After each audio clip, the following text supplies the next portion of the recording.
किसी का हो धमाका दिवाकर दीवाना भाई का ही होगा। सुखीपुर बाजार जींस किन देबो सूट किन देबो शॉपिंग तोरा करे भोगे। जींस किन देबो सूट किन देबो शॉपिंग तोरा करे भोगे। डिस्को लो देबो फिल्म देखेबो ऐसु मौज करे भोगे।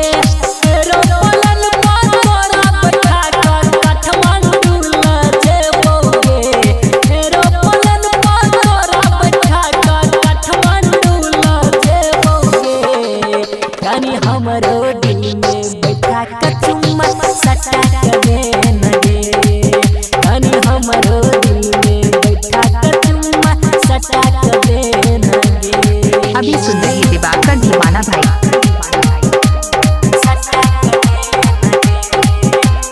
डीजे उमेश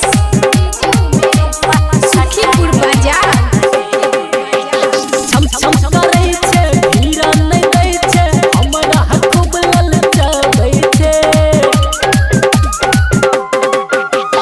छम छम करे छे हीरा नहीं दै छे हमरा खूब ललचाबै छे। मोहन दिलदार पासे होत कहै छे कौन की मट्टी चलाबै छे। सुनील झकास के हो सुनै छे डीजे दिलकश पा मारै छे। सुनील झकास के हो सुनै छे हमरा तू पहचान गे। रानी हमरो दिल में बैठा के चुम्मा सटा के देन गे। रानी हमरो दिल में बैठा के चुम्मा सटा के देन गे। आप सुन रहे हैं दिवाकर दीवाना भाई को ग्राम बगेवा जिला मधुबनी 2000।